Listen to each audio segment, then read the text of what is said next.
Press meet పెట్టినంతసేపు పట్టలేదు, జగన్మోహన్ రెడ్డి రావట్లేదు, ఇఫ్తార్ విందులో పాల్గొనట్లేదు, ఎందుకంటే ఆయన అన్అవైలబిలిటీ వల్ల. ఇది బయటకు వచ్చిన ఒక రూమరు, ఫ్యాక్ట్.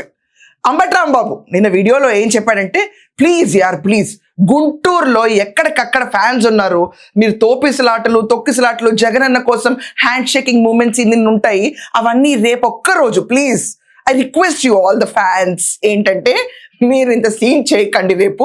ఎందుకంటే జగన్మోహన్ రెడ్డి గారు 6 o'clock కల్లా షార్ప్ ప్రేయర్ మీటింగ్స్లో అటెండ్ అవ్వాలి. ఇది ఎవ్రీ ఇయర్ మాకు ఆనవాయితీ.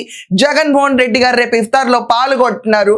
సో రేపెక్కడా కూడా జంగల్ రాజ్కి ఇబ్బంది కలగకుండా ప్రతి ఒక్కళ్ళు జంగ్లీ బిహేవియర్ పక్కన పెట్టి, ఫ్యాన్స్ అన్న వాళ్ళు కరచలనో హ్యాండ్ షేక్స్ టాటా బై బైలు చెప్పకుండా ఆయన దారిని ఆయన రేపు ఒక్కరోజు వదిలేస్తే ఆయన టైంకి వస్తారన్నాడు. ఏమైంది? పాయే, మొత్తం పాయే.